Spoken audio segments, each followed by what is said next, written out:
Bismillahirrahmanirrahim. Alhamdulillahi rabbil alamin. Assalatu wassalamu ala asyrafil mursalin Muhammadin wa ala alihi wa ashabihi wa man ittaba'ahu ila yaumiddin. Hamba Allah, assalamualaikum warahmatullahi wabarakatuh. Qala Allah ta'ala fil Qur'anil azim. A'udzu billahi minasy syaithanir rajim. Inna anzalna at-taurata fiha hudan wa nur yahkumu biha an-nabiyyuna alladhina aslamu lilladhina hadu war-rabbaniyuna wal-ahbaru bima istahfidhu min kitabillahi wa kanu alayhi shuhada. فلا تخشوا الناس واخشوني ولا تشتروا بآياتي ثمنا قليلا ومن لم يحكم بما أنزل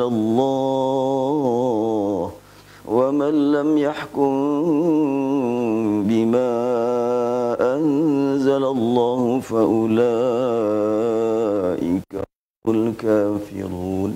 صدق الله العظيم. Allah subhanahu wa ta'ala menjelaskan tentang sifat Taurat, sifat pembawa Taurat, dan tentunya semuanya itu adalah untuk bimbingan bagi kita semuanya. Ketika Al-Quran berbicara masa lalu, bukan untuk dikenang, tapi untuk dijadikan cermin bagaimana masa lalu seperti itu akan terulang terus sampai sekarang. Allah menjelaskan tentang hakikat Taurat dengan kalimat inna anzalna. Sungguhnya kami telah menurunkan Taurat. Kalau Taurat dari Allah, Al-Quran dari Allah, Injil dari Allah, pasti satu kesatuan. Tidak mungkin berlawanan ajaran Taurat, Injil dan Quran, karena sama-sama turun dari Allah subhanahu wa ta'ala. Bila ada yang berlawanan, pasti ada yang palsu. Pasti ada yang tidak asli. Tinggal kita buktikan bahwa Al-Quran asli. Bila ada kitab yang terdahulu berlawanan dengan Al-Quran, maka sudah dipastikan bahwa yang tidak asli bukan Al-Quran. Karena Al-Quran dapat dibuktikan keasliannya dari berbagai segi. Pertama, bahasa sama di seluruh dunia, menunjukkan bahwa sejak awal memang bahasanya seperti itu. Kitab-kitab yang lain apakah bahasanya sama? Bila tidak sama, yang pasti bisa dipertanggungjawabkan yang mana? Yang bahasa Sunda, bahasa Jawa, bahasa Inggris, bahasa Belanda, enggak jelas. Dan tidak akan mampu membuktikan. Kalau ada perbedaan antara satu bahasa dengan bahasa yang lain, yang benar yang mana sulit untuk dibuktikan.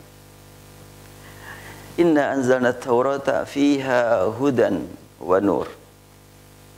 Hudan wa nur, petunjuk dari Allah, nur dari Allah, sama arahannya, tujuannya sama, membimbing manusia sejak zaman dahulu sampai sekarang menuju ridha Allah subhanahu wa ta'ala. Yahkumu bihan nabiyyun alladhina aslamu lilladhina hadu warrabbaniyun wal ahbar. Ada an-nabiyyun, ada ar-rabbaniyun, ada al-ahbar. Kalimat an-nabiyyun dikunci dengan kalimat alladhina aslamu. Jangan sampai ada pandangan bahwa Nabi Isa bukan Islam. Jangan ada pandangan bahwa Nabi Musa bukan mengajarkan Islam. Semuanya para nabi aslamu. Ini penekanannya di sini ya. Yahkumu bihan nabiyyuna alladzina aslamu. Para nabi menetapkan hukum untuk menghadapi kehidupan masyarakat yang berbagai macam kehidupan mereka, ditetapkan dengan hukum Allah. Siapa yang menetapkan hukum Allah? An-Nabiyun. Siapakah An-Nabiyun? Aslamu, mereka Islam.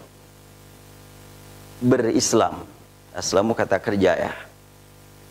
Berislam, silakan mau diterjemahkan apalah. Yang jelas, aslama yuslimu Islam. Aslama kata kerja, Islam adalah masdar. Mau dicari-cari makna yang lain, seperti ada orang yang sudah seperti itu, yang sekarang sudah wafat, semoga Allah mengampuni dia. Ya, yang penting berserah diri, Islamlah katanya. Oh, kepada siapapun berserah dirinya. mau berserah diri kepada DPR, kepada eksekutif, kepada legislatif, Islam semuanya. Iya, secara bahasa boleh. Tapi al-Islam yang disebut dalam Al-Quran adalah dari Allah. Wa raditu lakumul Islam madina. Berarti kalau Islam dari Allah, makna Islamnya juga sesuai dengan yang Allah ajarkan, sesuai dengan Allah terangkan, bukan sembarang makna. Kalau hanya meneladaskan kepada pemahaman umum, ya silahkan saja, tapi tidak ada jalan untuk menuju Allah. Nah, kalimatnya lilladzina hadu. Para nabi yang berislam menetapkan hukum dengan hukum Allah untuk alladzina hadu. Apa alladzina hadu? Ada hadu, ada al-yahud. Jangan disamakan. Al-yahud itu isim, pakai al. Sudah pada tahu tanda isim diantaranya alif lam kan?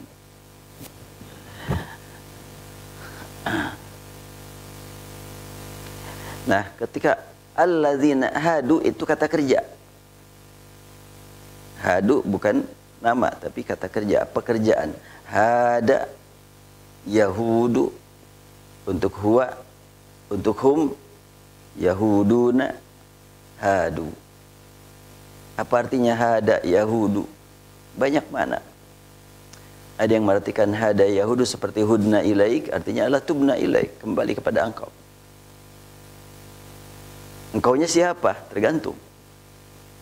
Tapi kalau dalam Al-Quran, inna hudna ilaik artinya adalah kami kembali kepada engkau ya Allah. Tapi ada juga yang mengartikan hada Yahudi itu ketika Nabi datang, maka masyarakat di bawah kekuasaan raja menyerahkan kepada raja. Kapan wahai raja kau izinkan kami untuk membunuh para nabi ini? Jadi mengembalikan urusan kepada raja, itu hada Yahudi juga. Makanya dibilang sebagai Yahud. Ada lagi arti ya hada Yahudu adalah kembali kepada Allah setelahnya mereka dulu menyembah patung yang dibuat dari sapi. Itu hudna ilaik. Ada juga kalimat Yahud dihubungkan dengan Yahuda. Ada pergantian huruf. Asalnya zal jadi dal. Biasa ditemukan dalam bahasa Arab zal dengan dal. Seperti wa laqad yassarna al-Qur'ana lidzikri fahal mim muddakir. Asalnya muddakir. Bahkan asalnya ya itu kan zakara. Wa laqad yassarna al-Qur'ana lidzikri dzal kafra. Kemudian dimasukkan kepada wazan ifta'ala. Jadi idtakara. Tak berubah menjadi dal. Jadi iddakara. Lalu zal diidghamkan kepada dal. Jadi iddakara. Maka isim fa'ilnya muddakir. Nanti bagian Ustaz Haatnya. Silahkan itu. Itu ilmu saraf ya. Zakara, idtakara, iddakara, iddakara. Itu fi'il madhinya. Zakir, mudtakir, muddakir, muddakir. Walaqad yassarna al-Qur'ana lidzikri fahal mim muddakir. Ya, kembali. Yahud, ada yang menghubungkan Yahudi kepada Yahud, yaitu anak keempat dari Nabi Yakub. Maka Yahudi suka dihubungkan kepada keturunan Yakub, Bani Israel. Terserah yang mana yang digunakan. Yang jelas kata hadu, kata kerja, bukan isim. Tapi dalam terjemahan menghukumi orang-orang Yahudi. Kalau mau menggunakan kata kerja apa adanya, mungkin akan lebih tepat sebagaimana beriman, beryahud. Nah, akan gitu kan. Berkufur, bernifak, bersyirik. Kalau mau kita gunakan asli bahasa Indonesia. Jadi lilladzina hadu, terlepaslah dari itu semuanya. Yang jelas hadu dihubungkan kepada kehidupan orang Yahudi zaman dulu, dan tentunya karena kata kerja tidak bermakna untuk kelompok tertentu, tetapi beryahudi artinya orang-orang yang memang mengikuti kebiasaan orang-orang Yahudi, termasuk kalau ada di Bandung lilladzina hadu ya. Warabbaniyun, nah ini kalimat Rabb. Saya ikuti ceramah-ceramah para ulama Arab. Rabbaniyun dari Rob dari tarbiyah. Saya tercengang. Kenapa Rob dihubungkan kepada tarbiyah? Termasuk pembahasan Rabbil Alamin ada hubungan dengan tarbiyah. Entah ini adalah merupakan ghair qiyasi, irregular, atau ada kesalahan dari dulu, turun-temurun tidak ada yang memperbaiki. Kenapa demikian? Karena kalau kata Rob itu terdiri dari ro, ba, ba. Robbun. Ya. Seperti umpamanya marro, mim, ro, ro. Kan begitu. Jalla, jim, lim, lam, lam. Robbun, ro, ba, ba. Kemudian disambungkan menjadi Robbun. Sedangkan tarbiyah bukan. Tarbiyah itu dari roba, yarbu, robba, yurobbi, tarbiyah. Beda hurufnya. Nah ini silahkan nanti. Mungkin pernah dengar juga. Kata Rob dihubungkan dengan tarbiyah. Saya bertanya-tanya dari dulu. Ternyata saya perhatikan juga. Seorang ulama besar. Ceramahnya. Robbaniyun adalah yang senantiasa ditarbiyah. Karena Robbani adalah berhubungan dengan tarbiyah. Nanti dulu nih. Walaupun ulama besar, tetap saja bisa saja kan ikut-ikutan kepada masa lalu tanpa melakukan penelitian. Benar enggak nih? Atau itu adalah merupakan ghairi qiyasi, wallahu alam. Kalau ghairi qiyasi ya kita terima. Seperti umpamanya ightasala, apa arti ightasala? Mandi ya. Kata kerjanya. Kalau masdarnya apa? Dalam bab fikih, babul gusli, tidak babul iktisal kan? Kalau mau mengikuti qiyas, babul iktisal. Tapi semuanya babul gusli. Padahal kata kerjanya irtasala yartasilu.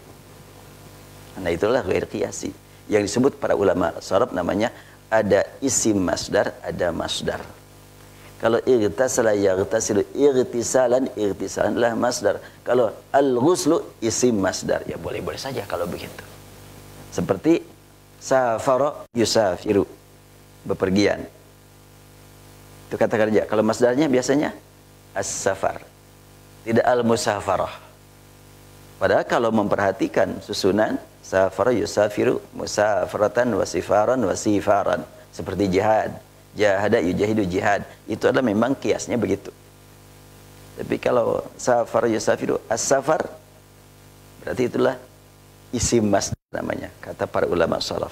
Jadi ada masdar, ada isim masdar. Apakah itu juga yang dimaksud dengan Robbun dihubungkan dengan tarbiyah? Tapi jauh sebetulnya.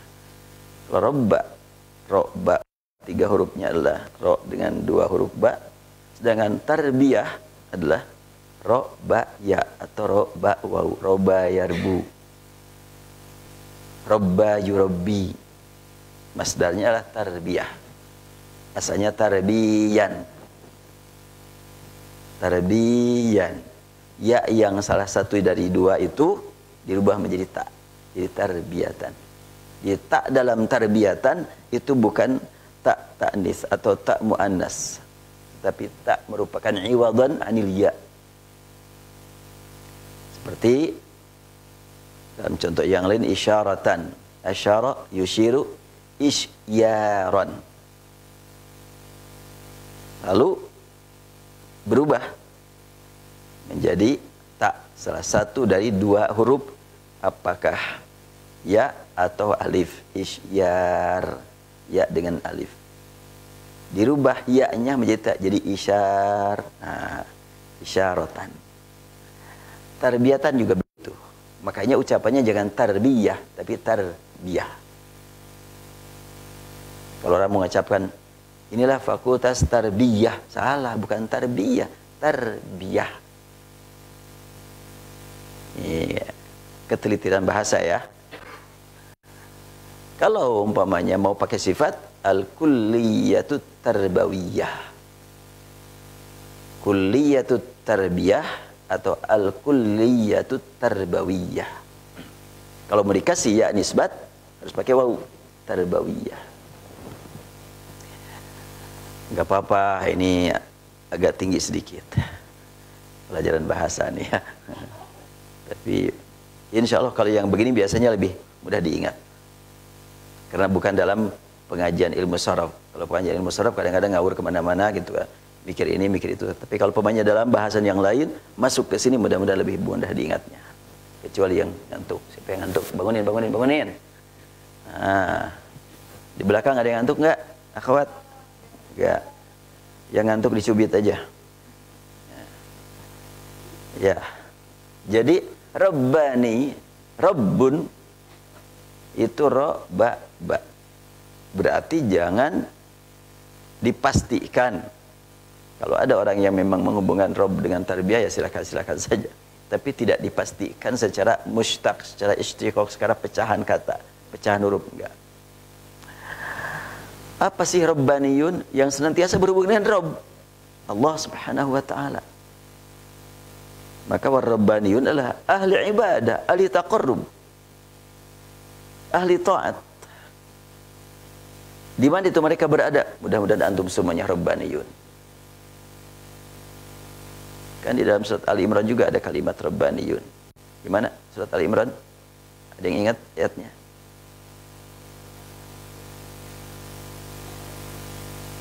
Gimana? Bacakan silakan.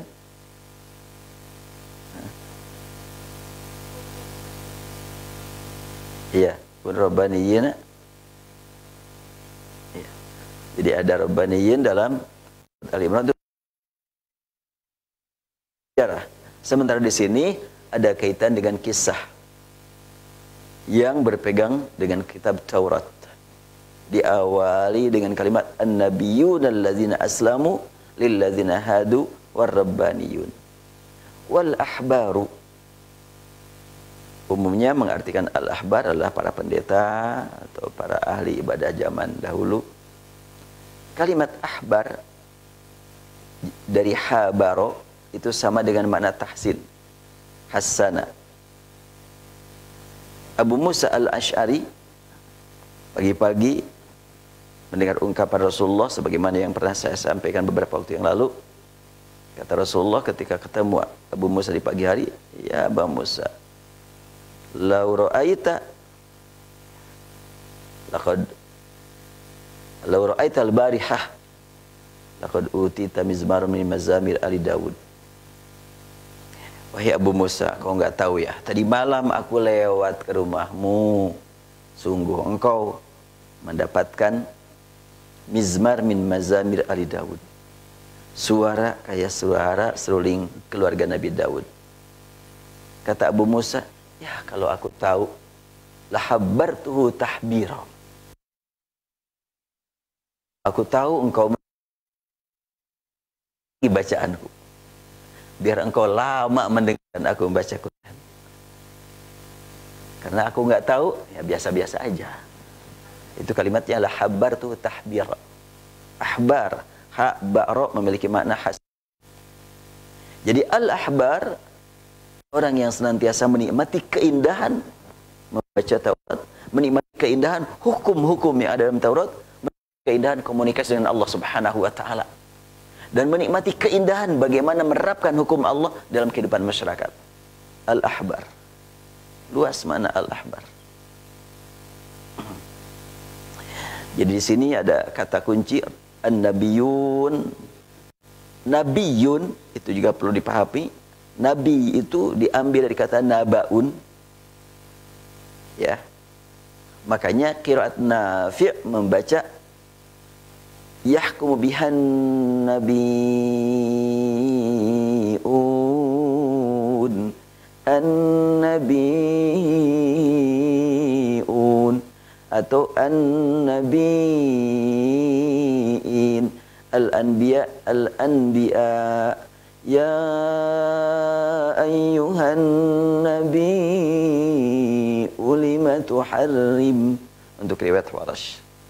Nabiu. Nah, di sini nabiyun artinya nabiuna, penerima naba, penerima berita. Dan berita ada khobar, ada naba. Kalau berita disebut naba, itu berita yang agung, yang besar, yang dahsyat. Karena itu azim.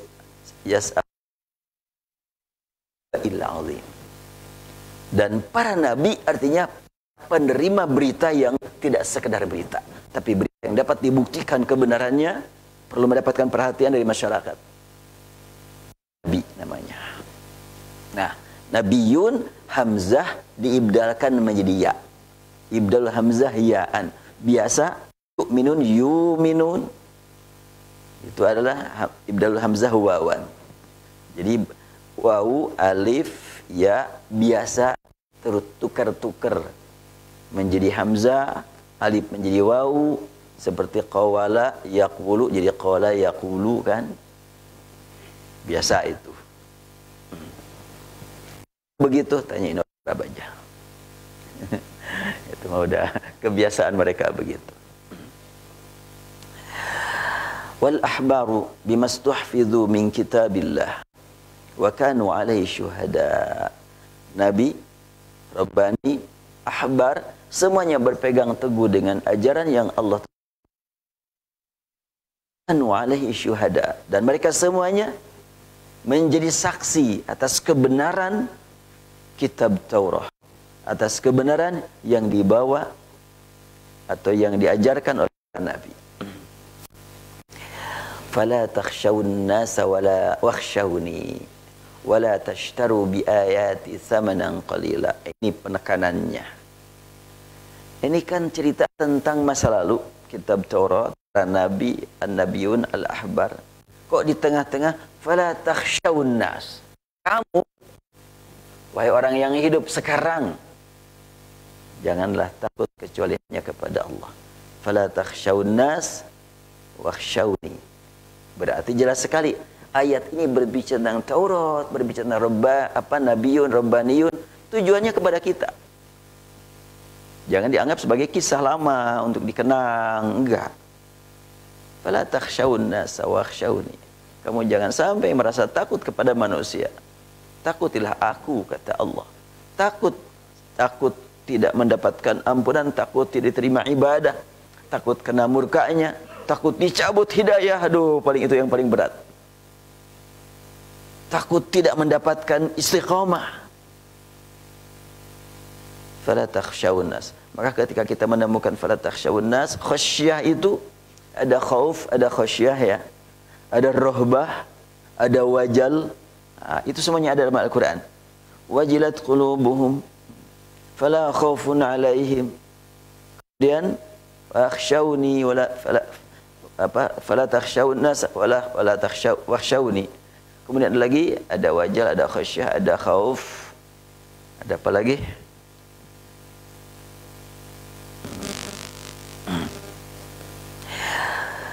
Nah, kemudian fala takhshawun nas wakhshawni. Ini jelas sekali berbicara tentang Taurat, Rabbaniyun. Kenapa ada kalimat fala takhshawun nas? Artinya bahwa para nabi dahulu yang jelas-jelas berislam, Rabbaniyun dan Al-Ahbar, ketika mereka menerangkan ajaran Allah Subhanahu wa taala, dihadapkan kepada tantangan yang begitu berat, godaan yang begitu banyak, rintangan yang meningkat, ancaman, intimidasi, radikalisasi, kriminalisasi. Bahasa sekarangnya kan begitu ya. Biasa itu. Jadi ayat ini membimbing antum semuanya, membimbing kita semuanya. Harus mempersiapkan diri. Manakala kita ingin mendegakkan hukum Allah, ingin mengajarkan ajaran Allah Subhanahu wa taala, kita akan menghadapi sekian banyak tantangan, godaan, rintangan, tuduhan, kecaman, fitnah. Oh, apalagi sekarang penyebaran fitnah paling mudah Semua orang bisa membuat berita yang bohong, yang dusta, tapi bisa viral.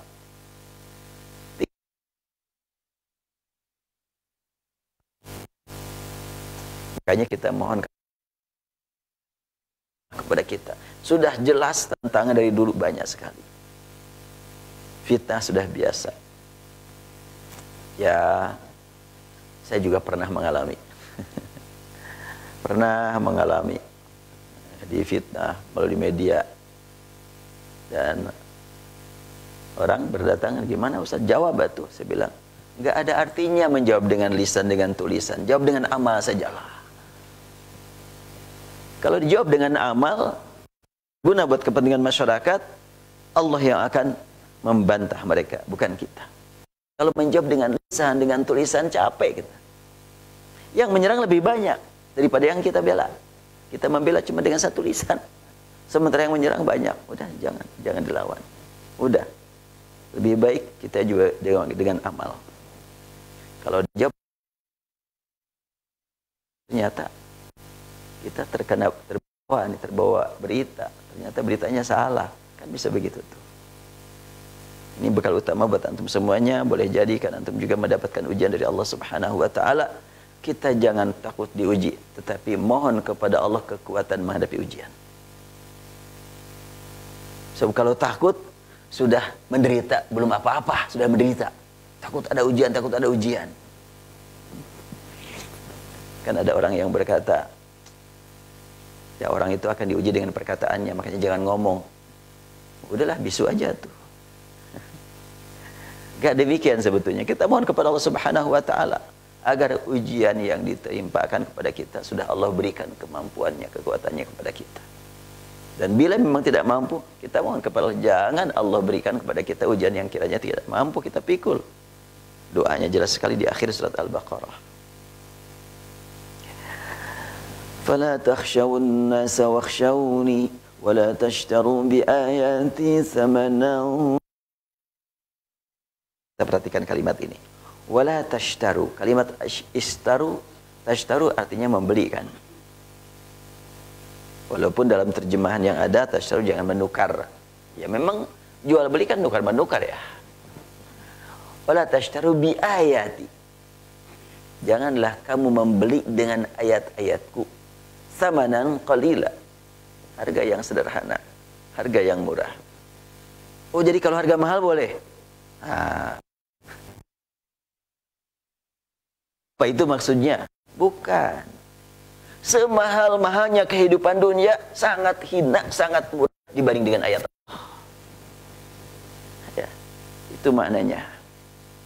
Kalau ada orang yang punya harta senegara, jangan sekantong, jangan sekenceleng, senegara. Satu ayat dari Allah Subhanahu wa taala. So nanti kan akan ditemukan di akhirat orang yang menyesali diri sehingga mereka berangan-angan kalau sekiranya punya harta sebumi dapat digunakan untuk menebus dosa, akan digunakan untuk menebusnya. Itu dalam ayat mana ya? Sebelumnya saya temukan.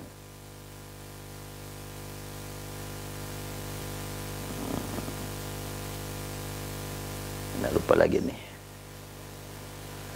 Ya baiklah. Oh.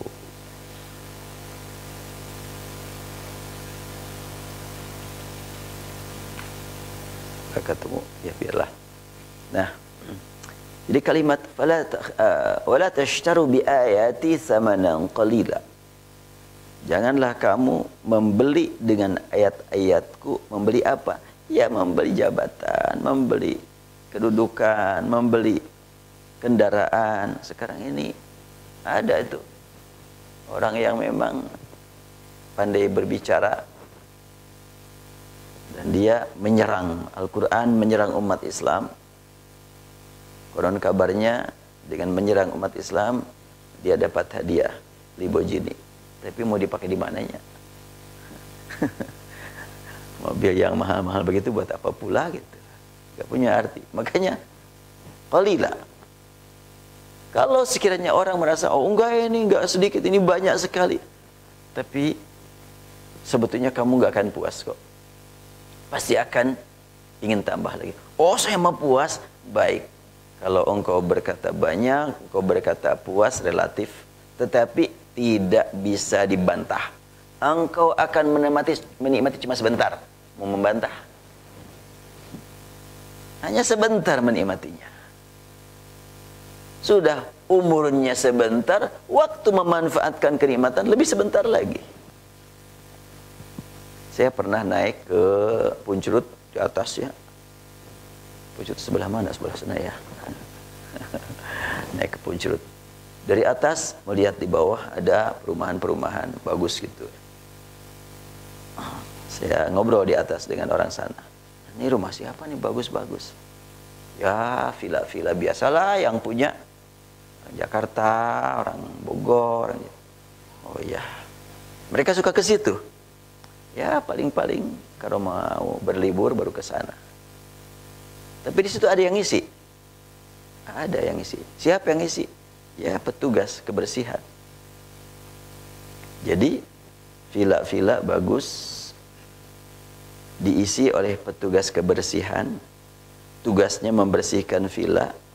Dia bukan pemilik villa, tapi dialah yang menikmati villa. Ya kan? Dia yang menikmati. Kerjanya apa? Membersihkan. Digaji lagi. Digaji oleh yang punya villa kan? Orang tidak punya tapi menikmati. Orang yang punya tidak menikmati. Bahkan terbebani ngegaji orang yang bekerja di situ. Adil Allah ya. Artinya orang yang merasa memiliki, menikmati aja enggak. Jadi orang yang hartanya berlimpah, sebetulnya yang mereka nikmati cuma sedikit. Bahkan saya enggak yakin orang yang punya uang triliunan bisa menikmati kayak santri makan pagi-pagi cukup dengan goreng telur. Mereka mah susah. Saya pernah ngobrol dengan orang yang dulunya hidupnya glamor, tapi sekarang sudah solehah, taubat, wanita. Dia dulunya ya, uang itu unlimited uangnya. Kalau pagi-pagi mau sarapan, berangkat, pakai mobil mewah, cari hotel, selalu bintang 5. Untuk sarapan saja, cari hotel bintang 5. Hanya sarapan. Bubur aja kan 100 ribunya. Duh, mending dibagikan ke santri, Coba. Itu Kang bubur dia seperti iya. Bahkan mungkin ya, gak bisa 100 ribu, bisa 150 ribu bubur aja. Itu di hotel-hotel mewah seperti itu. Itu cerita. Jadi dia itu pagi-pagi kalau sarapan tuh keliling cari hotel. Wah ini mah udah kemarin kurang enak, cari lagi gitu. Bingung dia. Untuk sarapan aja bingung. Enakan jadi santrinya, sarapan gak bingung. Apa aja yang ada nikmat terus. Bahkan tidak mustahil santri di sini ada yang makannya 4 kali sehari. Iya, biasa-biasa aja. Itu banyak itu orang-orang kaya. Waktu untuk menikmatinya sangat terbatas. Ya tadi yang punya villa begitu bagus, mungkin dia nikmati dalam setahun cuma 2 hari 3 hari. Kemudian yang menikmati di situ adalah justru pegawai kebersihan. Kalimat wala tashtaru bi ayati tsamanan qalila. Sebanyak bagaimanapun kekayaan dunia, sedikit dibandingkan ayat Allah. Ayat Allah adalah merupakan bekal atau kalaulah boleh kita katakan kunci. Nah, ini gedung begitu mewah, luar biasa di dalamnya, serba lux. Tapi kalau nggak ada kunci bisa masuk nggak? Nah, kan enggak tuh. Nah sekarang surga yang begitu mewah luar biasa. Kunci apa? Ayat Allah. Tanpa ada ayat Allah, kita nggak punya kunci untuk membuka pintu surga. Berarti ayat Allah lebih mahal daripada dunia dan isi-isinya. Makanya wala tashtaru bi ayati tsamanan qalila. Kamu jangan membeli dengan ayatku ini harga yang sederhana. Bukan berarti kalau dipandang wah ini mahal, nggak apa-apalah jual ayat harganya mahal nih. Enggak, semuanya adalah dunia sebentar. Jadi perbandingan dunia dengan akhirat, engkau tidak akan mendapatkan harta yang banyak. Oh, saya dapat banyak. Engkau tidak akan mampu memanfaatkan yang lama. Oh, lama. Engkau tidak punya waktu untuk hidup lama. Mau membantah? Enggak. Sekarang untuk usia 150 tahun saja sudah susah dicari. Ada enggak orang yang hidupnya 150 tahun sekarang? Ada ini, ada kiriman postingan. Ternyata katanya ulama tertua ini tidak dikenal orang, usianya 142 tahun. Disebutkan di situ di WhatsApp. Tidak perlu saya sebutkan namanya. Dan dia hidup di pesantren. Usia 60 tahun masih di pesantren. Dan usia 60 tahun dia baru nikah. Dan sekarang usianya 142 tahun. Orang masih hidup. Demikian pengakuannya. Tapi dia menyebutkan dalam obrolannya itu, di mana mau pesantren? Antara lain adalah di Manonjaya. Itu Kiai Khair Afandi. Saya lihat Kiai Khair Afandi usianya berapa tahun, lahir berapa tahun. Ternyata nggak cocok itu. Kalau usia dia sekarang 142 tahun, nggak cocok jadi muridnya Kiai Khair Afandi, nggak cocok itu. Kalau dia jadi gurunya bisa. Karena ketika Kiai ini usia 40 tahun, usia 60 tahun, Kiai Khair Afandi baru usia 12 tahun. Jadi muridnya usia 60 tahun, gurunya usia 12 tahun. Ini sulit dipahami nih. Berarti mungkin dia diwawancarai sedang dalam keadaan mungkin kurang fresh lah gitu. Sampailah ngaku usia 142 tahun. Wallahu a'lam. Ya kalau sudah tua begitu malah diampuni oleh Allah.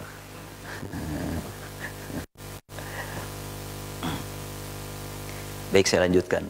Wala tashtaru bi ayati tsamanan qalila wa man lam yahkum bima anzalallah fa ulaika humul kafirun. Hati-hati dengan ayat ini.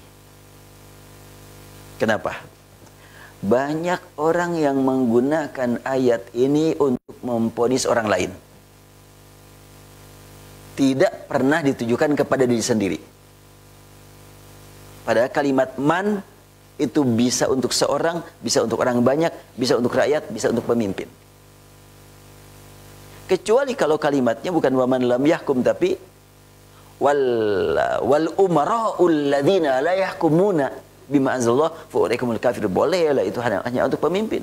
Ini waman lam yahkum, dan siapa itu bisa satu orang, bisa banyak orang, bisa laki-laki, bisa perempuan, bisa santri, bisa kiai, bisa legislatif, yudikatif, dan eksekutif.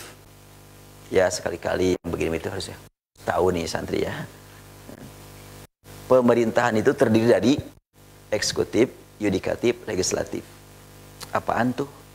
Tip. Eksekutif adalah eksekutor, yaitu yang memang menetapkan, atau pelaksana ya. Sedangkan yudikatif berhubungan dengan hukum. Legislatif yang legalisasi, yang melegalkan, yang mengesahkan. Legislatif adalah DPR, eksekutif adalah para pemimpin, yudikatif adalah ya para hakim, jaksa, itu yudikatif. Pemimpin dengan pimpinan jangan disamakan. Kalau pimpinan